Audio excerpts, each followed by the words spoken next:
All right, so today we're going to be looking into something pretty cool.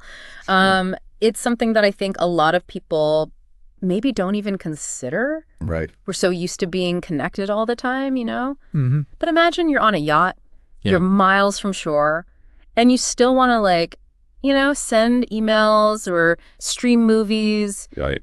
maybe even do a little work. Yeah. Can you actually get Wi-Fi out there?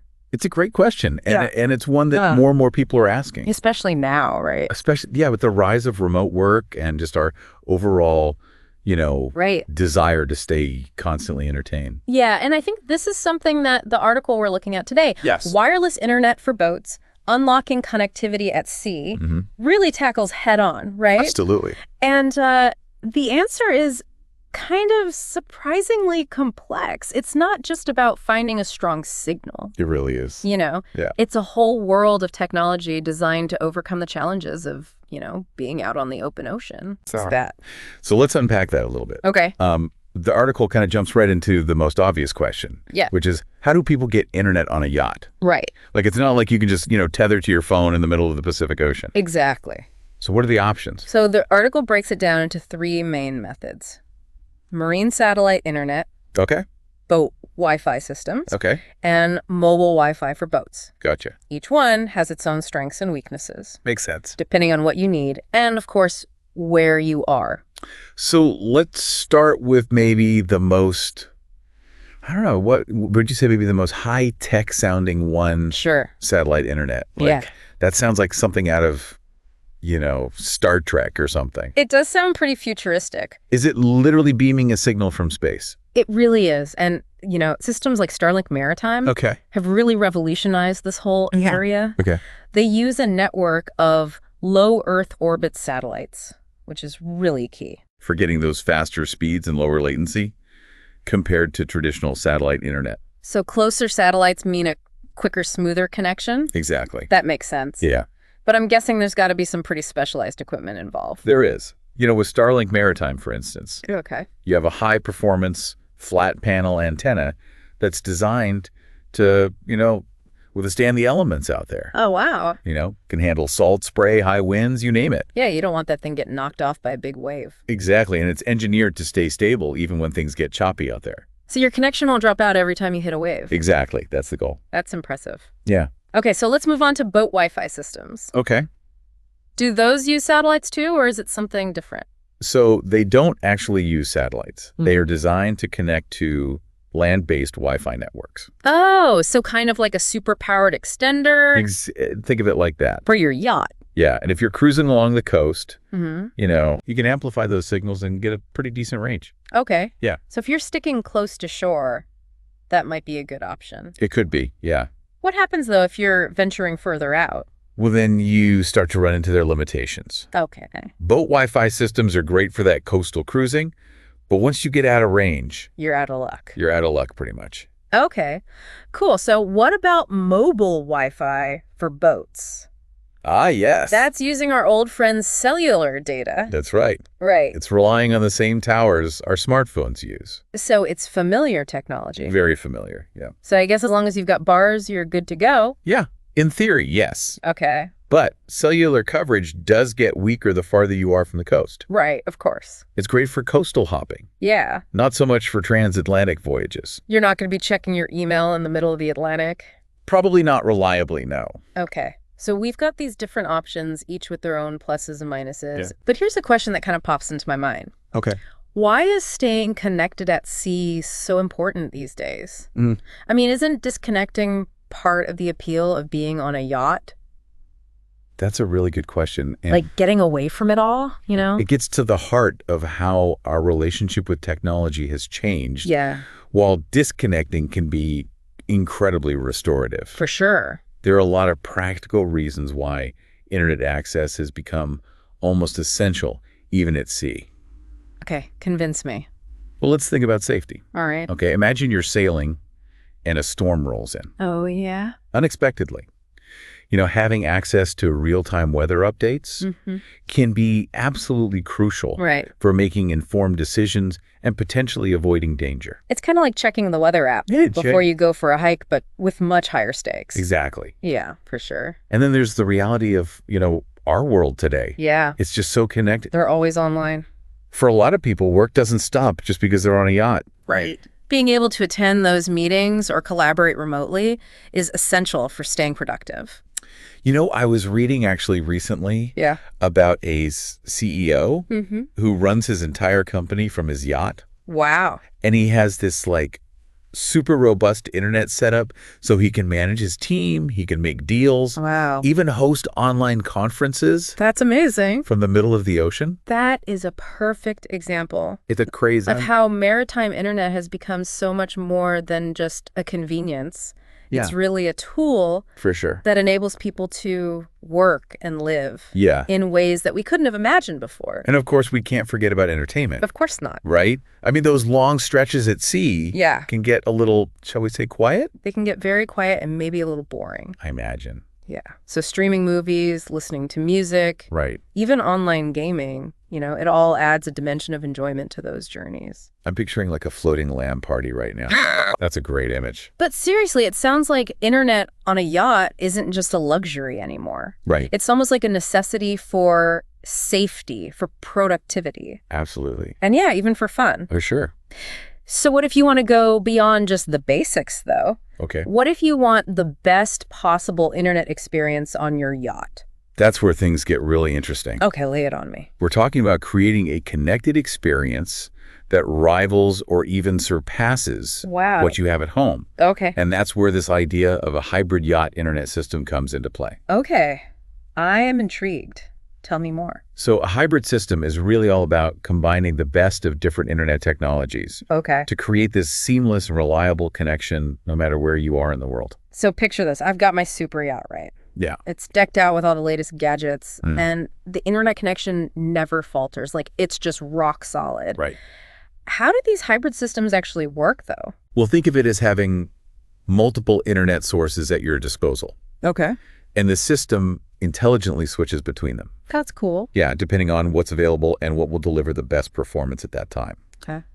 So you might have Starlink Maritime for those, you know, vast ocean crossings. Right. Cellular data for when you're closer to shore. Gotcha. And even a boat Wi-Fi system as backup. Okay. When you're in a marina. So it's like having an internet toolbox. I like that analogy. And you always have the right tool for the job. Exactly. I love it. Yeah. Okay, so managing all these different connections, though. Yeah. Sounds pretty complicated. It can be a little tricky, but that's where a device like the MDS blender comes in. Okay. It's essentially the brain of the whole operation. Okay. It's constantly monitoring signal strength, speed latency, and seamlessly switching between those sources to make sure you always have the fastest and most reliable connection. So that sounds incredibly sophisticated. Pretty impressive technology. But before we get too lost in the, technical jargon here. Yeah. Can you give me an example of how a hybrid system would actually benefit a yacht owner in a real-world scenario? So let's say you're on a transatlantic voyage. Okay. And you're relying on Starlink Maritime as your primary connection. Okay. You're in the middle of an important video conference. All right. And suddenly a bank of thick clouds rolls in. Oh, no. Which disrupts that satellite signal. Okay. With a hybrid system. Yeah. The MDS blender would automatically sense that drop in signal quality. Okay. And seamlessly switch over to a backup connection, like cellular data. Oh, wow. So your video conference just continues uninterrupted. That's like having an invisible internet guardian angel or something. That's a good way to put it. Looking out for you. Yeah. But let's be honest, not everyone needs that level of connectivity. That's true. Right. Yeah. Some people aren't, running a business from their yacht. Right. Or streaming 4K movies in the middle of the ocean. So are there more basic options available? Absolutely. For those folks? If your internet needs are more modest, okay, a single system like cellular or boat Wi-Fi might be perfectly sufficient. Okay. It all comes down to evaluating your usage patterns. Right. And how much you prioritize connectivity when you're out there. So it's not about having the most expensive or complex system. Right. It's about finding the right fit. Exactly. For your needs. Yeah. And your budget. I mean, speaking of budget, yeah, I'm curious about the cost of these different internet options. Sure. Is maritime internet generally more expensive than what we're used to on land? It can be, especially when it comes to satellite internet. Yeah. Systems like Starlink Maritime do require that specialized hardware and a monthly subscription fee. Right. But as technology advances and competition increases, we are seeing prices become a bit more competitive. Okay, that's good to hear. Yeah. But it's important to remember, internet access at sea is still a luxury. It is. And it comes with a price tag. For sure. Before you commit to any system, it's really crucial to weigh the costs involved and think about your connectivity needs. Absolutely. I mean, it's not just about the initial investment either. It's about understanding those long-term financial commitments. Exactly. You've got ongoing costs like data usage fees, Right. which can vary depending on the provider and the plan. So do you research and compare different providers? Yes, absolutely. Sounds like there's a lot of factors to consider when you're choosing the right internet solution. There are. For your yacht, is there a simple way to kind of break down the decision-making process? Well, the article actually offers some great advice. Okay. It suggests, starting by asking yourself 3 key questions. Okay. How important is staying connected to you? Right. What will you be using the internet for while you're at sea? Gotcha. And how much speed and data do you actually need? Those are great starting points. Yeah. So once you have a clear understanding of your priorities, you can narrow down the options and choose the system that best aligns with your needs. Right. And your budget. Your budget. It's like anything else. It is, yeah. And remember, technology is constantly evolving. Always. It's cutting edge today, might be outdated tomorrow. That's right. So you got to stay informed about those advancements. Absolutely. So you can make informed decisions about your setup. Yeah. It's like the early days of cell phones, Yeah. They were bulky and expensive. Right. And now they're sleek and powerful and practically indispensable. Yeah, I think maritime internet is on a similar trajectory. Do you think so? I do. As demand for connectivity continues to grow, Yeah. I think we can expect even more innovative and affordable solutions That makes sense. to emerge in the coming years. This has been a really informative deep dive so far into the world of maritime internet. It's a fascinating area. I mean, we've covered a lot of ground from the basic technologies to those more advanced hybrid systems. We had. But before we wrap things up, I want to get your expert opinion on something that's been on my mind.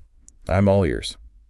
As maritime internet becomes more and more common, ubiquitous, do you think there's a risk of losing that sense of escape and disconnection that a lot of people seek when they set sail? I mean, part of the magic of sailing is that feeling of, escaping the constant buzz of the digital world. Yeah. But as technology advances and staying connected becomes easier, will that sense of escape become more and more rare? That's a really thought-provoking question. Yeah. And it raises some important considerations I think so. about, the balance between connectivity and the traditional allure of disconnecting at sea. Right, because it's almost like technology is making it possible to stay connected from literally anywhere on the planet. It really is. But in doing so, it might also be creating a new form of exclusivity, exclusivity of disconnection. Exactly. And it raises questions about how we define luxury in this digital age. Totally. Is it having constant access to information and entertainment? Or is it the ability to choose when and how we connect? Yeah. To have the freedom to truly unplug and embrace the silence. Right. The solitude of the sea. It's a question worth pondering for sure. It is. And I suspect the answer will probably vary from person to person. I think so, too. For some, staying connected might be really essential for work or for peace of mind. Right. While others might really prioritize the tranquility and detachment that comes with being offline. Absolutely. And I think that's fine. It is, yeah. It's about finding the right balance for you. Right. And the good news is, with all the options available today, you really have the power to choose the level of connectivity that best suits your needs and desires. So whether you envision yourself, streaming movies under the stars or just enjoying the quiet serenity of a digital detox, there's a solution out there for you. There is. But before we wrap up, I'd love to offer some practical takeaways for our listeners who are maybe thinking about getting connected at sea. Great idea. Let's do that. First and foremost, I think the article really nails it with the importance of planning ahead. Absolutely. Don't wait until you're out at sea to start thinking about internet access. Do your research. Yes, research coverage areas, compare providers, Consider your budget. Your data needs. Yeah, your data needs. Highway stuff. Exactly. And remember, technology is constantly evolving. Yeah. What's considered cutting edge today might be outdated tomorrow. Yeah. So stay informed about those advancements Yeah. to make informed decisions about your setup. It's like having a tech concierge for your boat. I like that. Yeah, they can guide you through the options, answer your questions. Yeah. And make sure you have a really smooth and hassle-free experience. Awesome. Yeah. So getting connected at sea doesn't have to be this daunting task. No, it doesn't. With a little planning and the right guidance, you can enjoy the best of both worlds. Exactly. The freedom and adventure of sailing and the convenience and connectivity of the modern world. Well said. I like that. We'll wrap up this deep dive into the fascinating world of maritime internet. We hope you found this exploration informative and thought-provoking. And maybe spark some ideas about how you might want to stay connected on your next adventure. Exactly. Until then, happy sailing. Happy sailing. Yeah. Yeah, so a hybrid system is all about, combining the best of these different internet technologies to create this seamless and reliable connection, no matter where you are. So picture this, I'm on my super yacht. Right. Decked out with all the latest gadgets. Yeah. And my internet connection never falters. That's the dream. It's just rock solid no matter what. Exactly. How do these hybrid systems actually work, though? Well, think of it like having multiple internet sources right at your disposal. And the system kind of intelligently switches between them. Oh, that's cool. Yeah, depending on what's available at that moment. Okay. And you know what's going to deliver the best performance. Makes sense. So you might have Starlink Maritime for those, long ocean crossings. All right. Cellular data when you're closer to shore, and even a boat Wi-Fi system as kind of a backup when you're in a marina or something. So it's like having an internet toolbox. I like that analogy, yeah. Right, and you always have the right tool for the job. Exactly. I love it. Yeah. But managing all these different connections sounds pretty complicated. It can be a little bit tricky. Yeah. But that's where a device like the MDS blender comes in. Okay, the MDS blender. Yeah, it's basically the brains of the operation. Gotcha. Constantly monitoring signal strength, speed, latency, all that stuff. And seamlessly switching between the sources to make sure you've always got that, fastest and most reliable connection. So that sounds incredibly sophisticated. It's pretty impressive technology. But before we get too lost in all the tech jargon here, can you give me like a real-world example of how a hybrid system would actually benefit a yacht owner? Absolutely. Yeah. So let's say you're on a transatlantic voyage. Okay, big trip. Yeah, and you're relying on Starlink Maritime as your primary connection. You're in the middle of an important video conference, and suddenly, a bunch of thick clouds roll in. Yeah, that'll happen. And they disrupt that satellite signal. Oh, no. But with a hybrid system in place, the MDS blender would automatically sense that drop in signal quality and seamlessly switch over to that backup connection, like cellular data or something. So my video conference just keeps going. Exactly. It just keeps going without a hitch. That's incredible. It's like having an invisible internet guardian angel. I like that. Yeah. Looking out for you, making sure you're always connected. Always connected. That's amazing. Yeah. But, not everyone needs that level of connectivity. That's true. Right. Not everyone is, running a business from their yacht. Right, exactly. Or streaming 4K movies in the middle of the ocean. So are there more basic options available? Absolutely. For people whose needs are a little bit more modest. Okay. A single system like cellular or boat Wi-Fi might be perfectly sufficient. Makes sense. It really comes down to how much you're going to use it. Evaluating your usage patterns. Exactly. And how much you prioritize being connected. Right. It's not about having the most expensive or the most complicated system. Not at all. It's about finding what works for you. Yeah. The right fit for your needs. Yeah. And of course, your budget. Right. Speaking of budget, I am curious Yeah. about the cost of these different internet options. Is maritime internet generally more expensive It can be.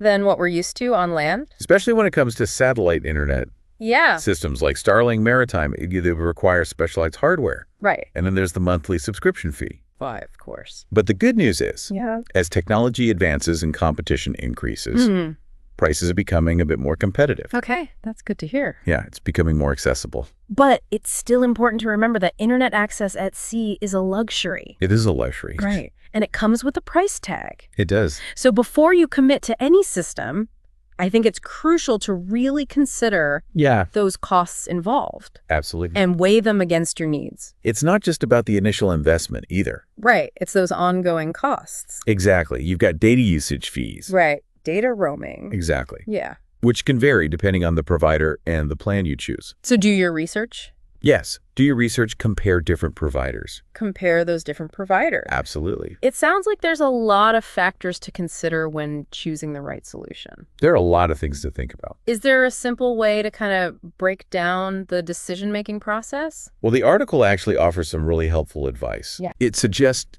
starting by asking yourself 3 key questions. Okay, I like this. Yeah. How important is staying connected to you? All right, number 1. What will you actually be using the internet for while you're out there? Okay, number 2. And how much speed and data do you really need? Number 3. So those are great starting points. Yeah, I think those are really helpful questions to consider. So once you have a good understanding of your priorities, you can narrow down the options and choose the system that best aligns with your needs. Right, and your budget. And your budget, of course. Of course. Like anything else. Exactly. And remember, technology is constantly evolving. Always changing, always advancing. What's cutting edge today might be outdated tomorrow. That's right. So stay informed. Yeah, stay informed about those advancements. So you can make informed decisions. Exactly. It's like the early days of cell phones, Oh, yeah. They were bulky and expensive, and now they're sleek. Right. And powerful. And we can't live without them. And practically indispensable. Exactly. So I feel like maritime internet is probably on a similar trajectory. I think you're right. As demand continues to grow, I think we're going to see even more innovative and affordable solutions. Makes sense. Yeah, emerging in the coming years. So this has been a really informative deep dive. Yeah, it has. Into the world of maritime internet. It's a fascinating world for sure. You've covered a lot of ground, We have, from the basics to those more advanced hybrid systems. But before we wrap things up, I want to get your expert opinion on something that's been on my mind. All right, I'm all ears. As maritime internet becomes more ubiquitous, do you think there's a risk of losing that sense of escape and disconnection that a lot of people seek when they set sail? That's an interesting question. Yeah, it is a really interesting question. And it kind of makes you think, about that balance between staying connected and that traditional idea of getting away from it all. Right, because it's like technology is making it possible to stay connected from almost anywhere. Yeah, from pretty much anywhere on the planet. But in doing so, it might also be creating like this new form of exclusivity. Right. The exclusivity of disconnection. Exactly. And I think it raises questions about how we even define luxury these days. Yeah. Is it having constant access to information and entertainment? Right. Or is it that ability to choose when and how we connect? Yeah. Having that freedom to truly unplug and embrace the silence and solitude of being out on the ocean. It's a question worth pondering for sure. It is. And I think the answer probably varies depending on the person. I think so too. For some people, staying connected is essential for work or for peace of mind, while others might really prioritize that tranquility, and detachment. Yeah, that comes with being offline. Exactly. Yeah, and I think that's fine. It's all about finding the right balance for you. Exactly. And the good news is, with all the options that are available today, right, you really do have the power to choose the level of connectivity that best suits your needs. For sure. And your desires. So whether you see yourself streaming movies under the stars, or just enjoying the peace and quiet of a digital detox. Exactly. There's a solution out there for you. There really is a solution for everyone.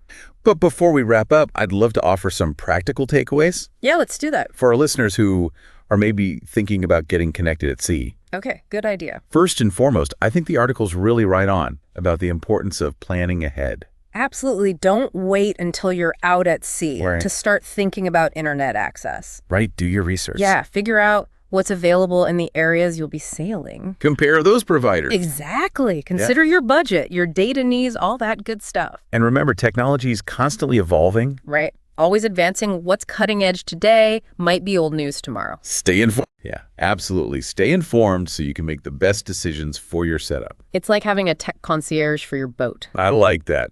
Yeah, have someone who can guide you through the options, answer your question. Exactly. And ensure that you have a smooth experience. So getting connected at sea doesn't have to be this daunting task. No, it doesn't. With a little planning and the right guidance, you can have the best of both worlds. I agree with that.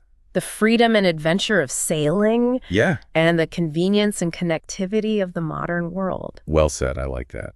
Well, on that note, I think we'll wrap up our deep dive into the world of maritime internet. Okay. Hope you found it informative. Yeah, I hope so too. And maybe even thought-provoking. Absolutely. And who knows, maybe it's given you some ideas about how you want to stay connected. Exactly. On your next nautical adventure. Until then, happy sailing. Happy sailing.